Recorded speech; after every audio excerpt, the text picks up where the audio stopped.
Livro de Neemias, capítulo de número 6, versículo de número 3 a seguir, diz assim: enviei-lhes mensageiros a dizer: estou fazendo uma grande obra, de modo que não poderei descer, porque cessaria esta obra enquanto eu a deixasse e fosse ter convosco. Versículo de número 5. Então Sanbalate, da mesma maneira, pela quinta vez, me enviou o seu moço com uma carta aberta na sua mão. Repita comigo: carta aberta. Pode assentar adorando e glorificando e exaltando ao nome do Senhor.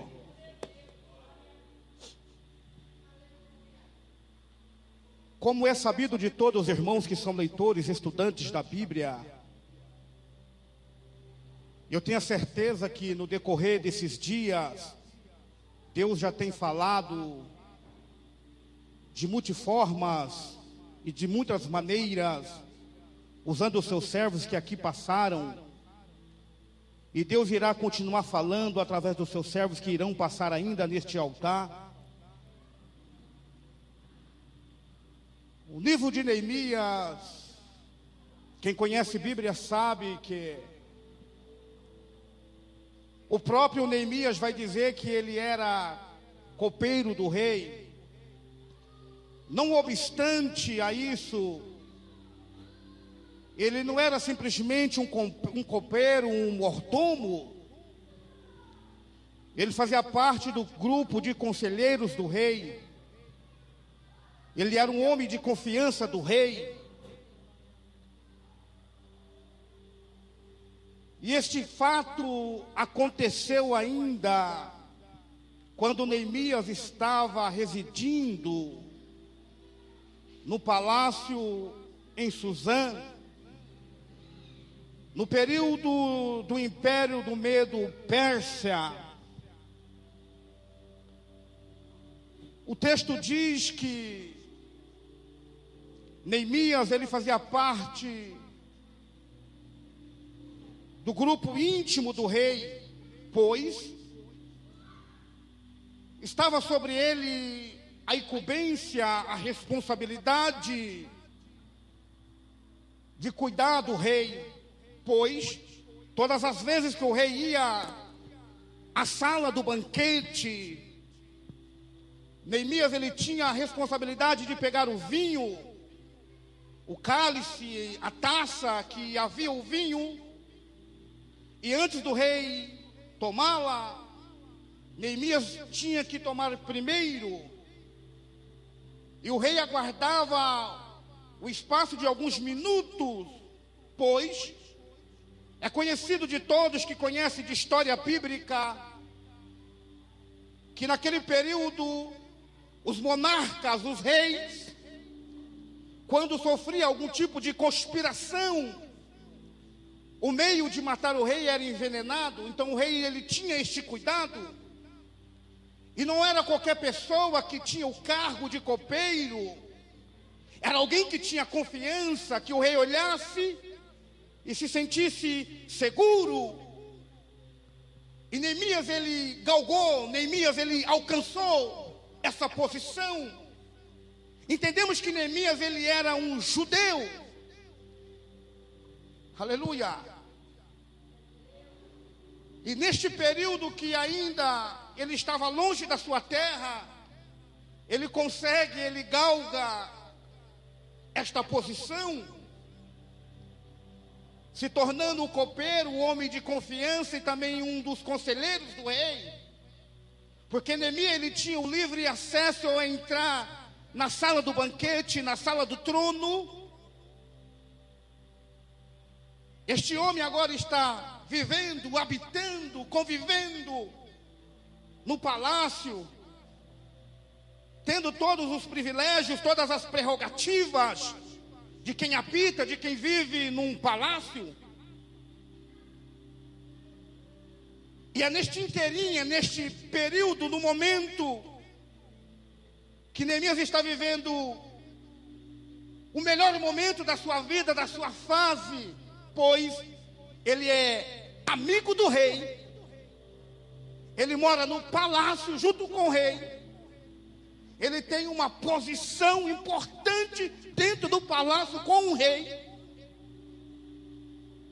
Mas o texto diz que ele tem uma preocupação.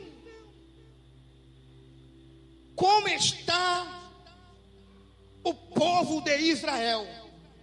Como está os seus irmãos que estão lá em Jerusalém? Entendemos, querido, que Neemias aqui ele já vai logo nos dar uma lição. O fato dele estar bem, o fato dele estar morando, habitando, convivendo no palácio, não deixou ele prepotente, não deixou ele um homem egoísta, que só pensa em si mesmo. Algo que está faltando no meio do povo de Deus, a piedade. Ele estava bem, ele estava convivendo o melhor momento da sua vida, ele estava no auge, no apogeu do seu ministério. Ele poderia simplesmente se fechar, se trancar e não ligar para os demais. Mas Neemias ele vai nos mostrar que o fato de estarmos bens não nos deixa imunes de se preocupar com o nosso próximo. Porque tem muitas pessoas vivendo de palavras, mas literalmente não faz aquilo que falam. Aí o texto diz que Neemias ele vai receber algumas visitas. E vai vir alguns homens de Jerusalém. Flávio José vai dizer que Neemias está na feira fazendo compras. Quando ele percebe que aquelas pessoas estão vindo de Jerusalém, aí ele vai fazer uma pergunta, dizendo: me conta, me fala, me diga, como está Jerusalém? Como está a obra? Como está a restauração em Jerusalém? Aí o texto diz que quando ele recebe esta notícia, uma notícia estarrecedora, assustadora, a ponto do escritor, o próprio Neemias, dizer que ele teve que se assentar. Sabe quando você recebe aquela notícia que você tem pessoas que passam mal? Sim ou não? Tem alguém que está me entendendo? Há notícias que chegam até nós, há informações que chegam até nós, que tem pessoas que desmaiam. Tem pessoas que têm que beber um copo de água, porque a notícia é tão estarrecedora, tão assustadora, que é a ponto do Neemias ter que se assentar. Porque a notícia que ele recebe é essa: a situação lá é humilhante. Estamos passando por um período de vergonha, de sofrimento. Os muros estão derribados, as portas foram destruídas, queimadas. Estamos à mercê. Aí o texto diz que Neemias se assenta, porque ele vai se condoer com a situação dos seus irmãos. Ele poderia simplesmente ouvir aquela notícia e dar continuidade na sua vida, porque ele está morando no palácio. Mas ele se condoeu com a situação daqueles que estavam em Jerusalém. Por que, pregador? Porque ele entendeu que foi o próprio Deus que o introduziu, que o colocou junto com o rei, para que o tempo determinado Deus poderia usá-lo para executar a tua obra. O que você quer dizer com isso, pregador? Deus vai te colocar em uma posição, Deus vai te colocar em destaque. Por que, pregador? Para que ele vai te usar no tempo determinado.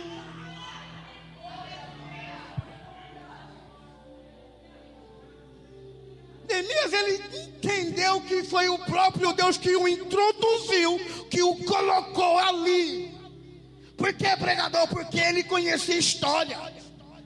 Ele sabia que houve um período lá atrás que Deus introduziu uma mulher conhecida como Hadassah, que depois se transformou em Esther, porque colocou lá no palácio, se tornou rainha, para que no tempo certo Deus pudesse usá-la como uma ferramenta para a tua obra. Oh, glória! Eu vim aqui profetizar, dizer que Deus vai te colocar. Deus, ele vai abrir uma porta tão grande que alguém vai ficar com cara de ué. Aleluia. Mas Deus vai te colocar lá para quê? Para que no tempo certo ele venha te usar. É mais ou menos assim, o homem certo para o tempo certo.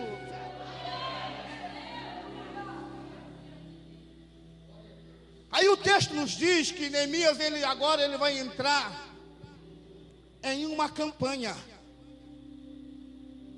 Entenda, queridos, eu não sei o que os outros pregadores falaram, aleluia, mas eu quero dizer nesta noite que os inimigos da obra vão ficar envergonhados e confundidos, aleluia, porque tem os inimigos da obra sim, irmão.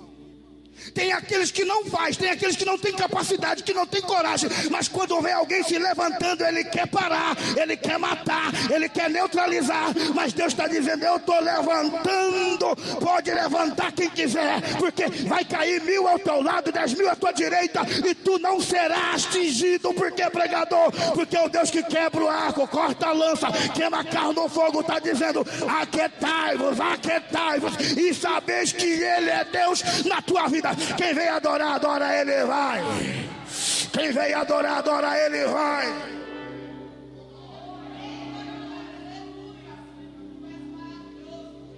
Entenda, queridos, que Neemias, ao receber a notícia, ele correu para a oração. Josué Gonçalves vai dizer que a oração é uma chave invisível que abre porta visível. Entendeu? Alguém disse assim que um filósofo na ponta dos seus pés não enxerga um palmo do seu nariz, mas um crente de joelho, ele enxerga além.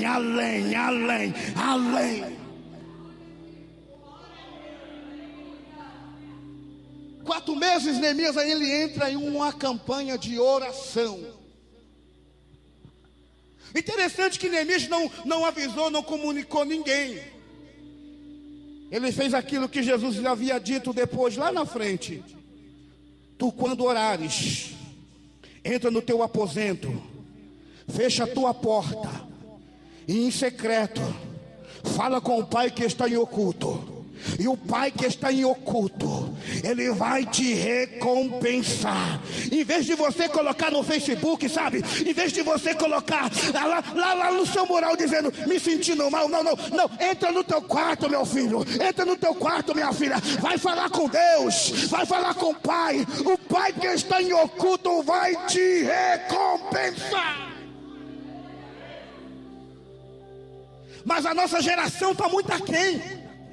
A nossa geração é tudo, se coloca, se exponha na rede social. Não, meu filho, crente tem que fazer a diferença, rapaz. Entra no quarto, vai falar com Deus, vai buscar ao Pai, busca a direção de Deus. Entenda, queridos, que Neemias, ele tinha um relacionamento íntimo com o rei. Ele poderia simplesmente comunicar ao rei, explicar ao rei, mas não, ele foi orar ao Deus dos céus, ele foi buscar a Deus, porque Neemias não dependia do rei da Pérsia, ele dependia dos reis e senhores dos senhores.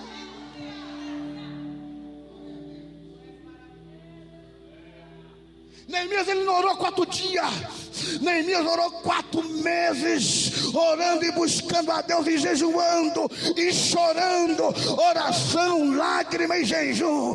Ele está orando, está buscando a presença do Pai. Aleluia.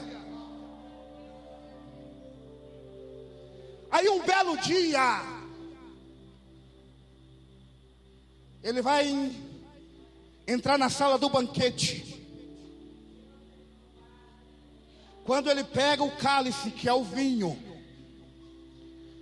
e vinho na Bíblia significa alegria.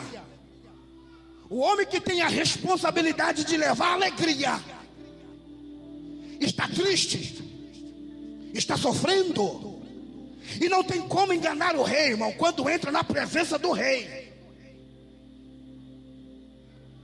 O rei logo olha para o seu rosto e percebe que ele está indo, tem algo diferente, algo acontecendo com Neemias. Porque todos os dias Neemias entrava na presença do rei e o rei via o semblante dele alegre. Mas naquele dia que ele entrou na sala do banquete, ele entrou com seus semblantes abatido, caído, triste. Pois a Bíblia diz assim, que um coração alegre é a causa que aformoseia o rosto. Mas a Bíblia diz, por causa da dor, o espírito é abatido. A Bíblia diz, irmãos, que quando Neemias entrou na presença do rei, logo o rei percebeu que havia algo diferente. O que é que você quer dizer com isso, pregador? Ei, minha filha, você pode enganar o teu esposo, você pode enganar a tua esposa, você pode enganar o pastor, você pode enganar o vizinho, o fofoqueiro. A situação está triste, mas quando você vê ela, você coloca um sorriso no rosto. Mas Deus está dizendo, eu conheço o teu coração, eu sei como você chegou aqui, eu sei como você entrou neste lugar. Hoje, alegria para a tua vida. Porque, pregador, o choro pode durar a noite inteira, mas pela manhã, alegria, alegria, alegria, alegria, alegria. Receba, vai, receba, vai.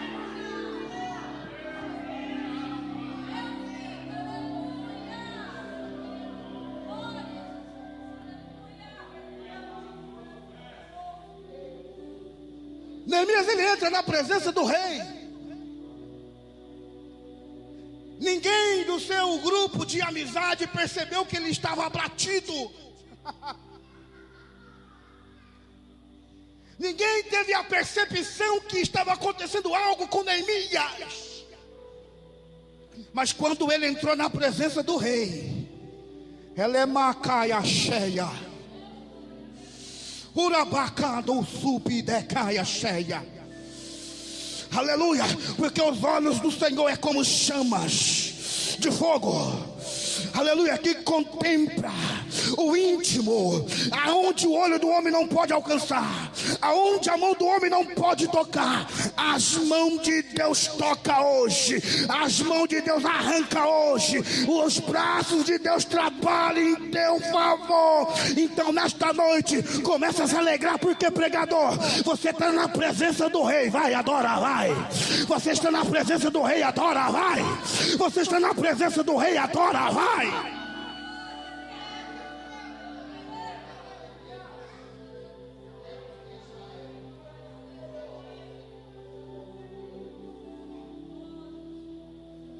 Porque antes de Neemias tomar alguma atitude, ele orou. O texto vai dizer que ele se colocou no lugar daquelas pessoas. Olha que ele diz, olha, Senhor, lembra-se que nós pecamos contra o Senhor. Neemias não disse, eles pecaram, não, ele disse, nós pecamos. Neemias sabia o que estava acontecendo, era represária, era algo que Deus estava tratando com o povo, por causa do pecado do povo. Porque o povo não virou o rosto, virou as costas para Deus.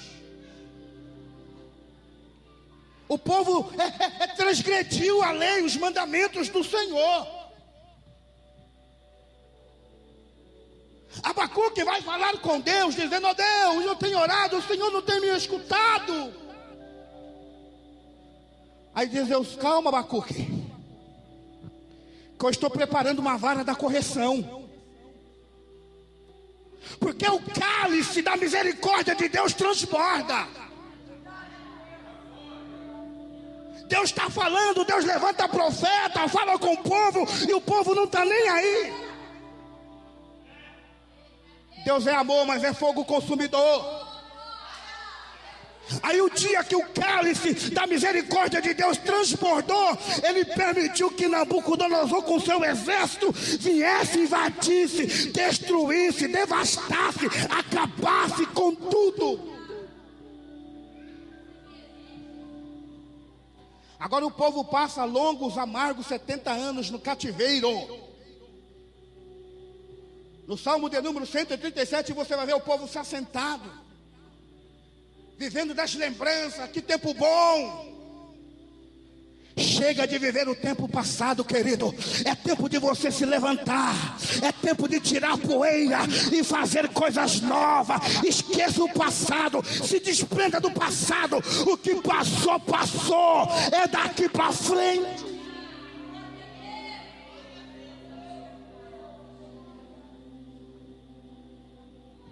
Neemias está orando: Deus, pecamos contra o Senhor, mas lembra-se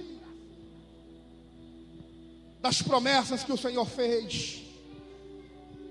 Neemias, quando entra na presença do rei, aí ele mesmo vai dizer que o rei faz a ele a pergunta, e antes dele responder, ele orou em espírito. Aí ele foi relatando: aonde está a sepultura dos meus pais? A cidade está devastada, destruída. Me permita, rei, que eu possa ir até lá e trabalhar naquela obra. Aí o rei pergunta: quantos dias você vai precisar? Ele disse: me dá uma autorização que eu possa ficar até a obra se findar.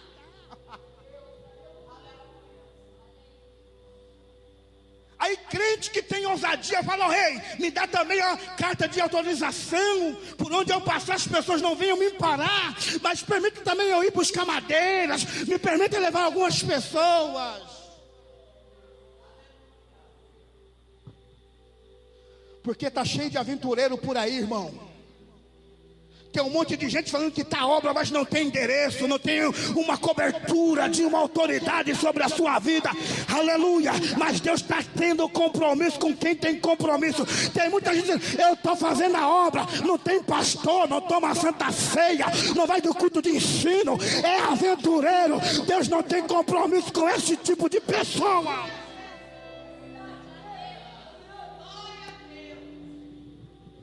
Deixa eu mandar um recado. Deus não tem compromisso com o aventureiro. Deus tem compromisso com crente que tem endereço, que tem pastor, que anda debaixo de uma cobertura. O seu pastor sabe aonde você está. Mas essas pessoas que não têm igreja, desengrejados, são picaretas, pilantras. Deus vai arrancar de cima da tribuna, porque não tem compromisso com essas pessoas.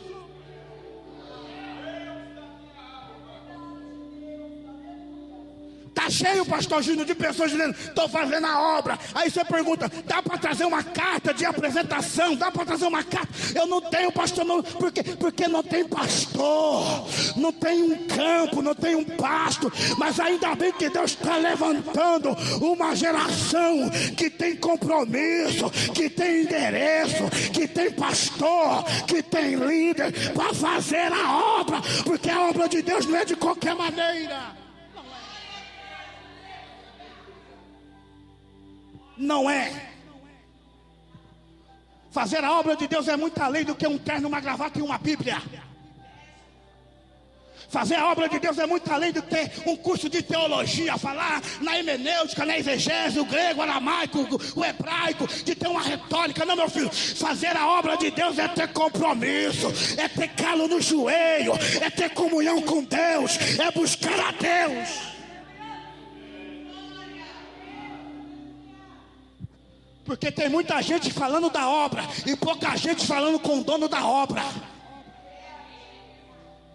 Tem muita gente envolvida na obra, mas tem pouca gente envolvida com o dono da obra. É tempo de parar, meu filho. É tempo de falar mais com o dono da obra do que se envolver com a obra.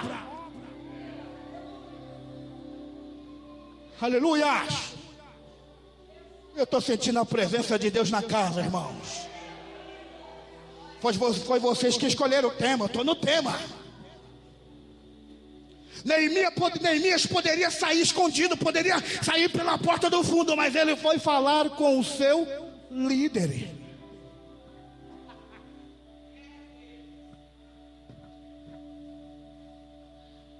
E quando ele chega em Jerusalém, 3 dias ele ficou.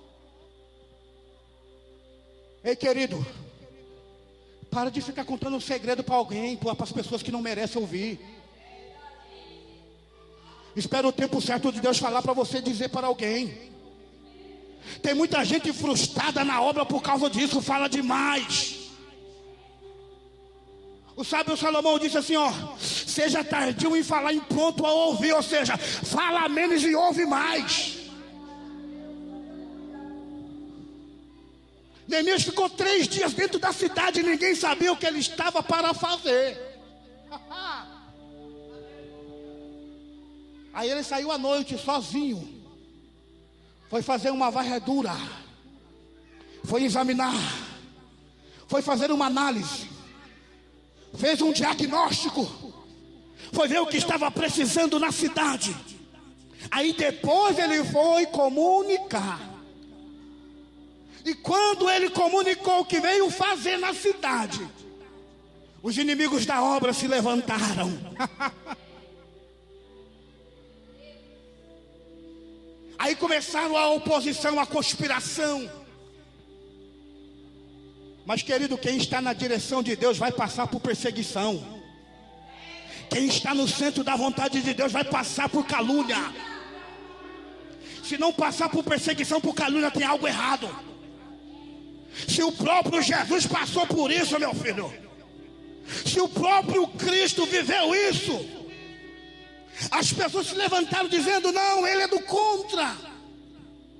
Este homem cura em nome dos demônios. Se Cristo viveu isso, quem sou eu, quem é você para não passar por isso?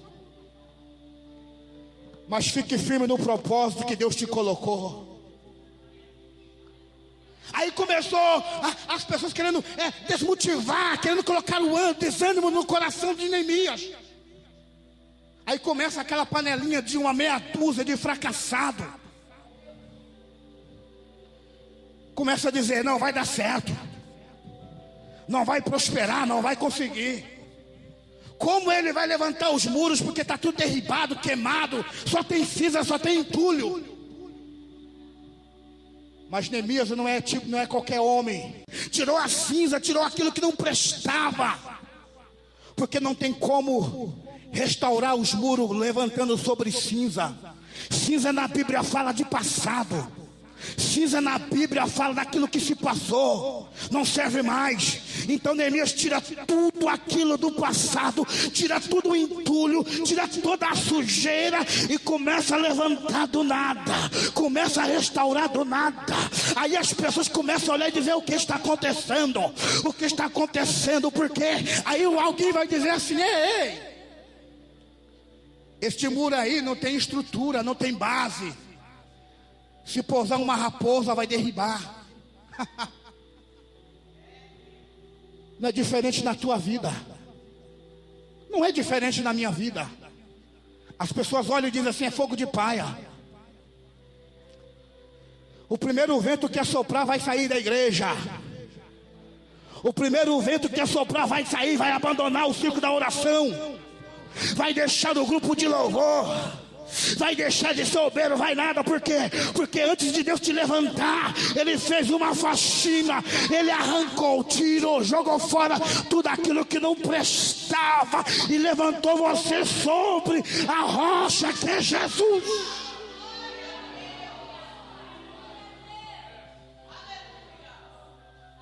Os inimigos da obra é assim, querido. Eles não fazem, mas quer parar quem está fazendo. Levanta calúnias, falsos testemunhos, até paga. Alabacala xandaramahaya, urabacala xuramahaya. Não foi diferente na vida de Cristo, não foi diferente na vida dos apóstolos, e não vai ser diferente na vida do crente fiel. Se tem alguém ensinando aí fora dizendo que crente não passa luta, se tem alguém aí fora pregando dizendo que crente não passa prova, é mentira do diabo. É um evangelho falso, é um evangelho sem cruz, porque o evangelho de Jesus tem cruz, o evangelho de Jesus tem perseguição, o evangelho de Cristo tem calúnia, o evangelho de Cristo tem perseguição, mas tem salvação, tem vitória, tem porta aberta, tem livramento, tem cura, tem milagre, tem tudo na obra do Senhor.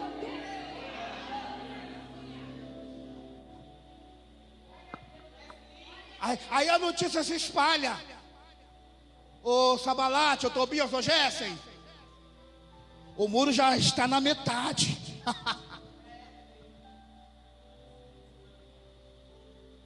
Aí aqueles que tentaram primeiro com acusação, com conspiração, viu que não deu certo, agora eles vêm com uma falsa amizade, dizendo assim: para por um momento a obra, desça deste andaime e venha ter conosco, vamos fazer uma reunião, vai ter banquete. Aleluia, acabou de descer, irmãos. Cuidado com os churrascos, cuidado com as picanhas, cuidado com os convites, porque nem todos os convites tem Deus, viu? Vem no churrasco, vigia, porque primeiro levanta calúnia e não consegue, agora vem querer fazer uma aliança, mas no intuito, no intento de matar Neemias. Neemias está envolvido na obra, mas ele não perdeu a sensibilidade, ele não perdeu a comunhão. Alemacala xandarabacaia. Tem muito obreiro perdendo a comunhão com Deus dentro da obra. Tem muito obreiro perdendo a família por causa da obra. Ei, meu filho, fique ligado, fique atento. Está tão envolvido com a obra que está deixando, negligenciando com a família. Não perca a sensibilidade. Diga para o seu irmão: não perca a sensibilidade. Faça a obra, mas fique ligado. Entendeu? Entendeu? Aleluia. Ô Neemias, desça daí, vem participar conosco em uma reunião, num chá da tarde, num churrasco. Vou nada. Eu não posso descer. Se eu descer, a obra para.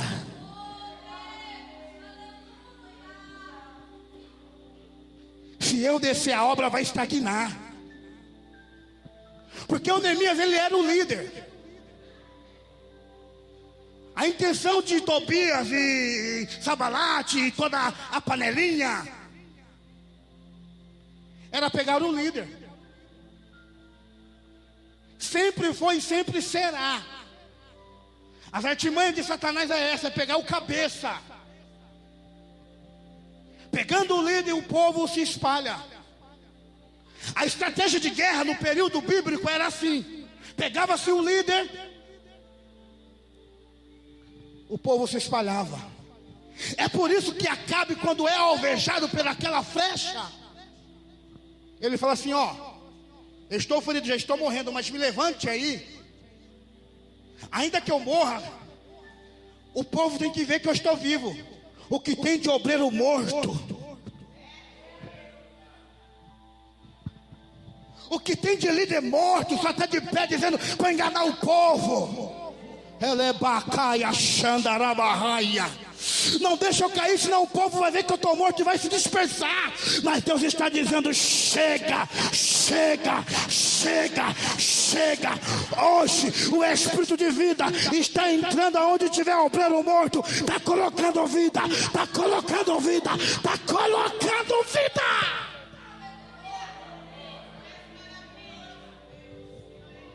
Alabacá, subdécia. Desça daí, Neemias.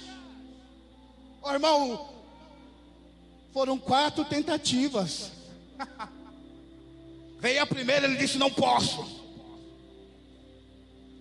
Vamos esperar mais um pouquinho aí. Veio a segunda, ele disse: não posso. Veio a terceira, ele disse: eu não posso. Veio a quarta, ele disse: eu não posso. O que é isso, querido? É postura. Tenha postura diante dos convites, diante das propostas. Seja firme. Eu não posso. É tentador, mas eu não posso. É gostoso, mas eu não posso. Eu não posso. Eu não posso. Porque eu estou à frente de uma grande obra. Porque quem para a obra não é o demônio. Quem para a obra na tua vida é você mesmo. Quem para a obra de Deus na tua vida não é Satanás, não é o inimigo, não é o fofoqueiro. Quem para é você mesmo. Como assim, pregador? A partir do momento que você cede, você está dando legalidade para o inimigo entrar e destruir a tua vida. Mas quando os convites vêm falando: eu não posso parar, eu não posso descer, eu não posso, eu não posso, porque a obra vai cessar na minha vida. Elebacaia, xandarabacaia. Eu estou sentindo a presença de Deus na casa. Eu estou sentindo a presença de Deus na casa. Quem pode adorar, adora Ele, vai. Quem pode adorar, adora Ele, vai. Elebacaia, xandarabacaia. Urapaia, tócia, como núbia. Elepaia, candaramahaia. Pega, vai. Adora, vai. Receba, vai. Ô pregador, eu estou recebendo tantos convites. Não posso, não posso, não posso. Eu não posso, porque a obra vai parar na minha vida.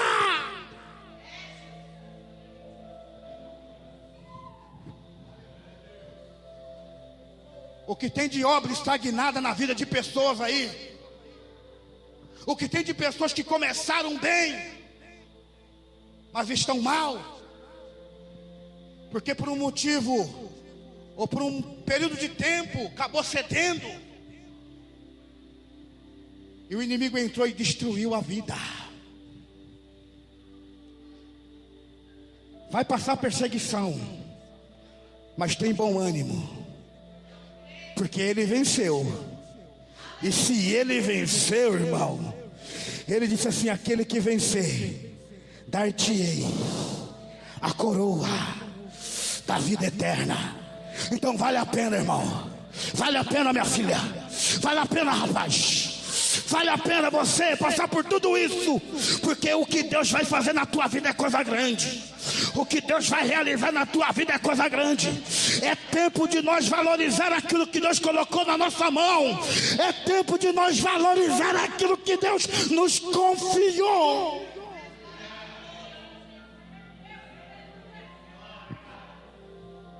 Porque aquilo que Deus dá, Ele não tira.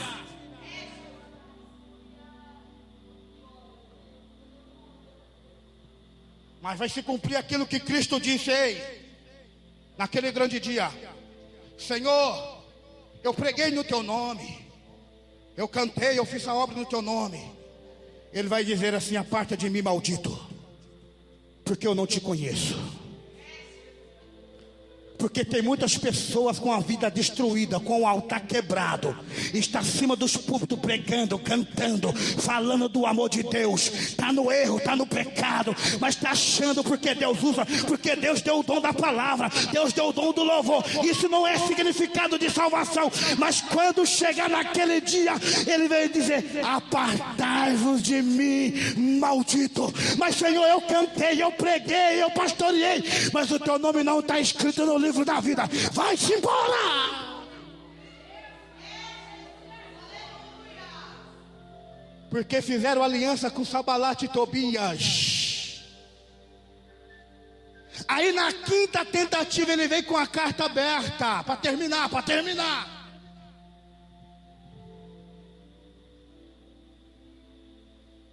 Ele veio com a carta aberta querendo expor. Porque naquele tempo a carta ela vinha fechada e selada. Só quem era a pessoa que iria receber a carta poderia quebrar o lacre. Mas o inimigo ele vem assim. Ele tentou uma falsa aliança, não conseguiu. Veio com uma carta aberta, querendo expor Neemias, levantando calúnias, dizendo: você está querendo virar rei, você está querendo se rebeliar, colocando Neemias diante das pessoas para que Neemias viesse ficar em descrédito, que as pessoas viessem olhar para Neemias e zombar de Neemias. Mas ele permaneceu firme. Compraram um profeta dizendo: Neemias, vamos se esconder no templo, porque ainda essa noite eles vão vir te matar. Neemias disse: eu não posso, eu sou algum homem de se esconder. Neemias enfrentou no tete a tete, irmão, no olho a olho, no mano a mano, para você entender. Com uma mão ele fazia a obra, com a outra segurava a espada. Aleluia. Faça a obra, mas não deixe a espada cair. Aleluia. Com uma mão você faz a obra, com a outra você segura a espada. Se coloca de pé adorando, vai. Por gentileza, se coloca de pé nesta noite.